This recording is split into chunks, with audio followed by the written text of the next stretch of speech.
안녕하세요. 열린 수신함의 김수신. 한상원입니다. 안녕하세요. 네, 지난번에는 구형구축, 코가 짧아지는 거 아주 그런 경우들이 가끔 있어서 또 그에 대한 말씀을 드렸고, 그러다 보니까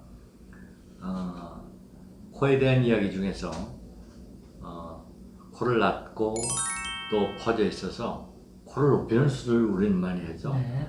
물론 서양 사람들 코를 줄이는 수술을 많이 하죠. 우리는 뭐 아마 99.9%가 코를 높이는 수술들을 하죠. 중간에 좀 튀어나와도 결국은 낮은 코니까요. 그래서 거기에 들어가는 여러 지난 수십 년간 굉장히 그 융비술, 코를 높이는 수술이 발달하면서 여러 가지 재료들 뭐 이런 것들이 많이 소개되었기 때문에 그걸 좀 더 같이 생각해 보고자 합니다. 예전에 이제 코 수술을 많이 할 때는 제일 많이 쓴 게 실리콘이지 않는가 싶습니다.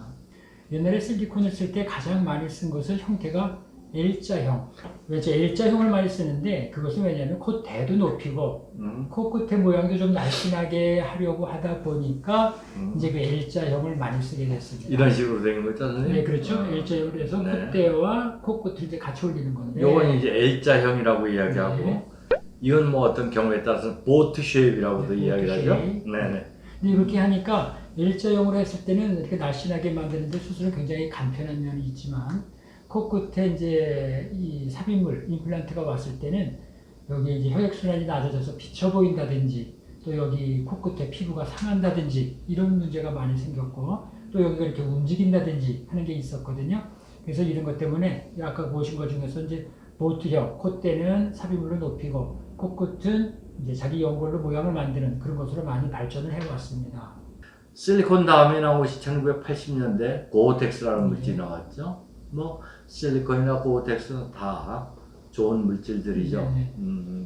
근데 이제 어떤 그 체내에서 일어나는 반응 이런 거에 대해서 굉장히 반응이 안 일어나야 좋은 물질인 것입니다. 체내에 잘 이제 그래서 보면은 우리가 실리콘 같은 거나 이런 고어텍스가 안전하다 하는 것은 그것은 100% 감염이 없다든지 그런 건 아닙니다. 어떤 문제가 생겼을 때 인체에 해를 주지 않고 또 가장 해를 주지 않으면서 우리가 빨리 그것을 제거함으로써 안전한 상태로 도로 갈 수 있는 그런 것을 의미하는 것입니다. 맞습니다. 인간이 만든 것 중에 가장 안전하다는 것이지, 네. 이게 무조건 완벽한 그건 안전이라는 아니죠. 이야기는 절대로 아니니까요. 근데 장점은 뭐냐? 문제가 생겼을 때는 해결할 수 있다는 게 큰 장점입니다. 그래서 네. 지금 이야기한 실리콘과 고어텍스의 단점, 네, 장점, 뭐 굉장히 복잡한 게 있지만 네. 그냥 심플하게 이야기를 하면 네. 고어텍스와 실리콘이 다 훌륭한 물질입니다. 네. 그리고 필요시 실리콘이나 고어텍스 다 우리 인체 대체품으로 쓰기도 합니다. 관절이라든지 또는 뭐 관이라든지 네. 고어텍스 같은 경우는 뭐 혈관을 혈관 대체하는 만들 때도 거죠. 쓰죠. 네. 그런 걸 대체하는 물질이니까 그만큼 안전하다는 좋은 거죠. 물질이죠. 네, 안전하다는 물질이죠. 근데 특성상의 차이가 있는 게 고어텍스는 고체 중에서도 아주 단단하기 때문에 단단하죠. 물렁물렁한 것도 있고 액체도 있지만은 그렇죠. 그 안으로 조직이 세포가 침투되지 네, 못하죠. 네. 그러니까 그 밖으로 껍질을 싸면서 소위 캡슐을 만드는 것이고요. 고어텍스라는 거는 마치 수세미 같아가지고 그 속에 굉장히 마이크로 네. 포어들이 구멍들이 다 나 있습니다. 그래서 우리 몸에 있는 파이브로블라스트, 낫게 하는 물질 같은 것들이 다 속으로 잡아 들어가기 때문에 고정을 어떻게 하느냐? 실리콘은 캡슐이라는 것이 딱 만들어져서 고정을 시키고요. 고어텍스는 파이브로블라스트 같은 우리 몸의 물질들이 속으로 잡아 들어가면서 고정을 시킨다는 게 가장 큰 네. 차이겠죠. 그리고 뭐 나머지 일반적인 뭐 염증이 생긴다든지 이런 건 다 있을 수가 있습니다. 네, 그렇습니다. 모양을 보는 거는 실리콘이 맞답니다. 네. 그죠? 그렇죠. 또 제수를 하기도 실리콘이 좋고, 근데 고어텍스는 좀 부드럽다는 장점, 또 좀 더 자연스럽다는 장점이 훨씬 크기 때문에, 근데 또 고어텍스 너무 비싸기 때문에 지금 주로 좀 비싸죠. 실리콘이 왔다가 뭐 중국 같은 데서는 이제 고어텍스가 굉장히 많이 쓰네요. 왜냐하면 엄청나게 비싸게 받거든요. 중국에서.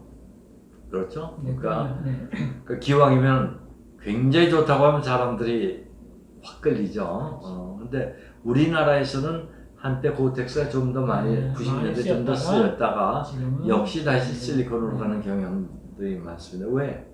재수를 하거나 이런 의사가 그걸 다루기가 생각보다 좀 어렵기 때문에 그런 현상이 났고 가장 무난한 것은 역시 실리콘이라고 생각하는 것 같습니다. 어쨌든 이런 실리콘 고텍스가 나오면서 또 하나의 발전이 이제 연고를 사용하는 것이 됐죠. 80년대부터 시작된 겁니다. 특히 이제 코끝에는 맞습니다. 연고를 씁니다. 이 코라는 이 단단한 뼈 부위가 있고 말랑말랑한 코끝 부위가 있으니까 모발이죠, 모발. 맞죠. 부위. 그래서 L자를 집어넣고 여기다 L자를 딱 집어넣으면 이게 밑에서 움직이면 위로 움직이고요. 뭐 이런 경우들이 있죠. 그래서 생각했던 게 코끝은 연골로 하고 귀연골을 주로 썼죠. 그리고 콧대는 실리콘이나 고텍스나 뭐 이런 걸 사용하고 그 와중에도 1980년대 말에 재료로 따지면 그죠? 진피지방이라는 걸 또 사용하는 분들도 있었어요. 진피지방 꼭 필요하면 해야 되지만 맨 처음에는 뭐 한 3mm를 높이겠다면 한 6mm, 7mm를 높여야 되거든요. 흡수되면서 가라앉기 때문에 그러니까 분위기에 좀 심하죠. 맞습니다. 몇 달 동안은 붓기 때문에 꽤 고생을 하실 수가 있어요. 막 그걸 감수하고서라도 뭐 할 필요가 있다고 하면 해야겠죠. 근데 저는 개인적으로 그걸 한다는 거 꼭 필요한 사람들은 피하겠다. 그렇죠. 왜? 진피지방을 찌는 곳에 흉터가 적어도 한 8cm, 10cm는 남습니다. 엉덩이 살 쪽에 주로 하는데 뭐 엉덩이나 보이지 않는 데라고 그러지만은 어쨌든 그런 모양들이 나오기 때문에 미용적 목적으로 젊은 여자들이 하기에는 마음에 안 내키죠. 저는 마음에 안 내킨다고 이야기를 합니다. 그래서 그런 진피지방이 있었고 그 다음 나온 것이 뭘까요? 비중격을 사용하는 거죠. 귀연골을 사용한다면은 비중격은 주로 어떤 거였습니까? 저희 성형외과 영역에서는 이렇게 비중격이 코 안에 있으면은 튼튼한 부위를 빼고서 나머지 제거할 수 있는 부위만을 채취를 하면 그것을 쓸 수가 있는데 제일 많이 쓰이는 것은 아마 이 비주. 이 비주가 얕을 때 비주를 높이기 위해서 제일 많이 쓰지 않나 생각합니다. 뭐 그게 가장 일반적이죠. 그러니까 비주랑 이 가운데 아주 낮은 사람들은 기둥을 세워줘야 된다고 그러지 않습니까? 이 기둥을 세울 때 좋은 물질은 귀는 울퉁불퉁하니까 똑바로 만들기가 조금 어렵죠? 귀여운 건 이렇게 돼 있죠. 그런데 코의 비중격은 아주 판판한 거기 때문에 비교적 기둥을 만들기가 좋아서 그걸 사용하고 그러는데 뭐 그것도 필요한 때는 언제든지 우리가 사용하는 물질이 되겠습니다. 또 하나는 이제 코가 좀 짧았을 때 코를 길게 할 때 비중격을 띄워서 앞에다가 연결을 해주면은 짧은 코를 약간 길게 할 때 그때도 꼭 씁니다. 막 근데 어떤 경우에는 비중격 자체만 가지고 코를 다 높이겠다 하는 이야기를 하시는 분들도 계세요. 할 수는 있는데 양이 그만큼 충분하지 않죠. 그러니까 뭐 아주 살짝 하겠다고 하면 그걸 이용해서 코 모양을 만드는데 사용하기도 하는데 부피가 한정되어 있기 때문에 제한적입니다. 높이가 뭐 3mm 올리겠다 이러면은 뭐 한 2겹 정도 해야 되는데 어렵습니다. 그래도 길이도 있어야 되기 때문에 그렇죠. 우리나라 특히 동양인의 코는 그렇게 크게 나오기가 어렵습니다. 비중격이 조그맣죠. 아무래도 코가 적으니까 그 다음에 나타난 것이 뭐가 있을까요? 갈비뼈죠. 특히 그쪽에 이 갈비에 있는 연골을 그걸 사용해서 씁니다. 원래 그 갈비뼈 연골은 우리가 소위증이라고 귀가 거진 없거나 그렇죠. 뭐 이런 사람들 할 때 많이 채취해서 연골을 제일 많이 쓰는 곳은 지금 말씀하신 이 귀를 만들 때 이 속에 들어간 연골 모양을 만들 때 귀 연골을 씁니다. 뭐 그래도 이 귀만큼 이렇게 말랑말랑하고 그러진 않아요. 그렇죠. 갈비뼈의 연골은 이거보다는 단단하지만 그래도 연골이니까요. 조각을 해서 사용하는데 이걸 이용해서 우리가 코를 또 예를 들면 귀연골도 다 썼다. 비중격도 다 썼다. 그럼 뭐 연골이 있을 데 없죠? 그럼 갈비뼈 연골을 꺼내가지고 사용하다가 그죠? 그렇죠. 이 갈비뼈 연골을 이제 대개 수술할 때 1차적으로 쓰는 것보다는 대개 써야 되는 경우가 있습니다. 첫째는 주로 이제 재건술 쪽이 더 많이 쓰이는 것 같아요. 어떤 모양을 예쁘게 하려고 갈비뼈 연골까지 띄었다. 이런 것보다는 이제 두 가지 경우가 있는데, 첫째는 어떤 사고를 인해서 코 자체가 아주 없어진 경우, 이런 경우는 코에 피부도 없고 이 코의 연골, 이런 프레임워크라고 그러죠. 이 원래 있어야 되는 이 코뼈, 코 연골 이런 것들이 다 없기 때문에 그 모양을 뼈대를 주는 것, 그게 하나가 있고요. 두 번째는 여러 번 수술을 해서 코의 구축이 너무너무 심합니다. 이렇게. 그래서 어느 연골을 넣어봤자 이게 힘을 받지 못하는 거죠.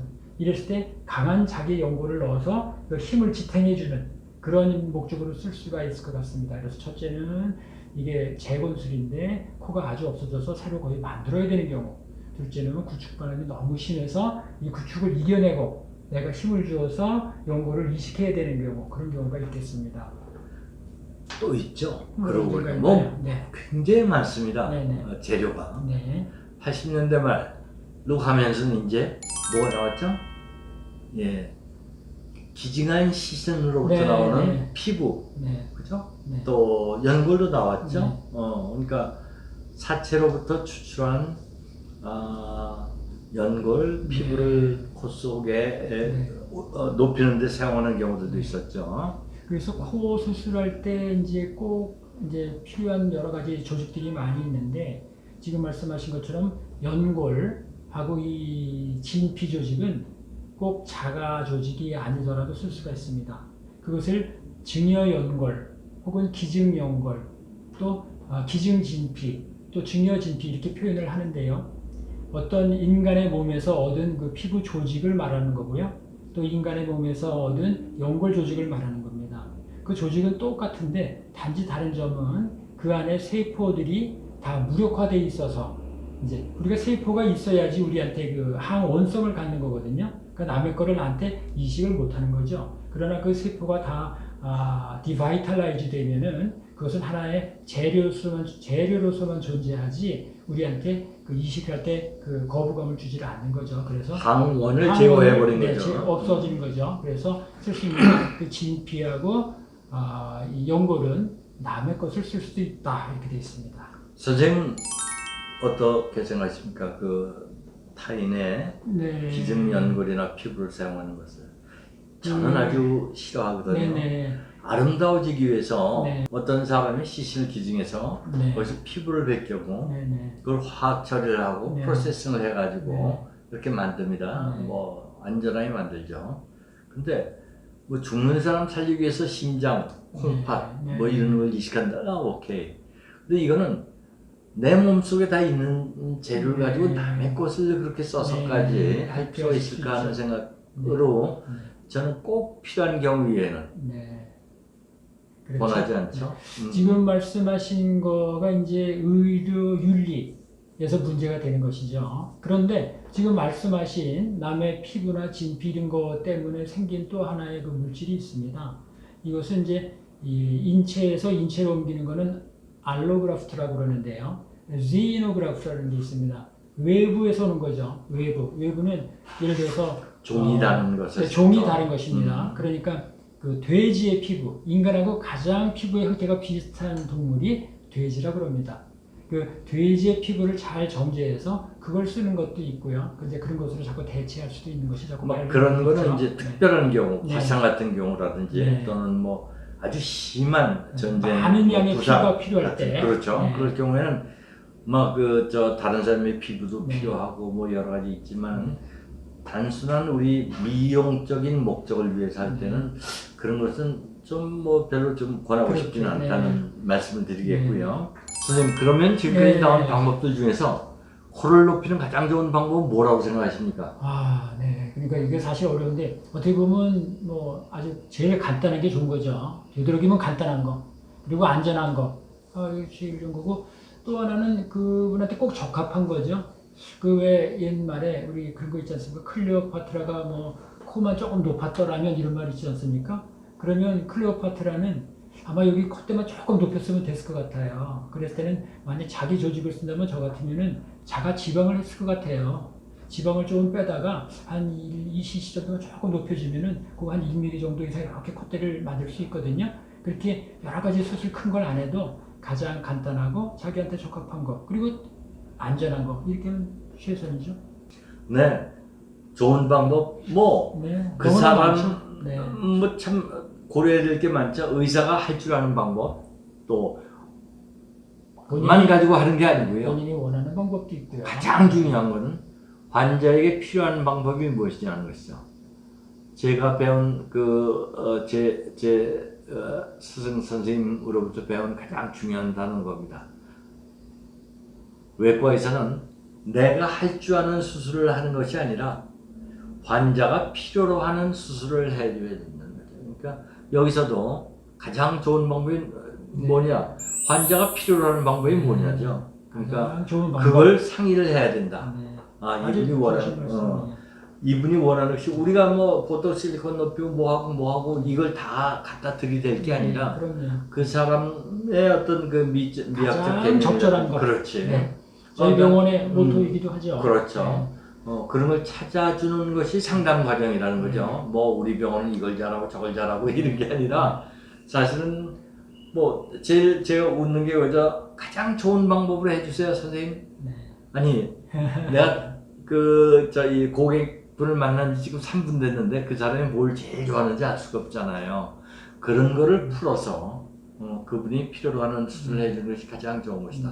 하지만 기본 원칙은 우리 한 박사님 말씀대로 가장 간단하게 네, 오버되지 않게 하는 것을 저는 권하고 있고요.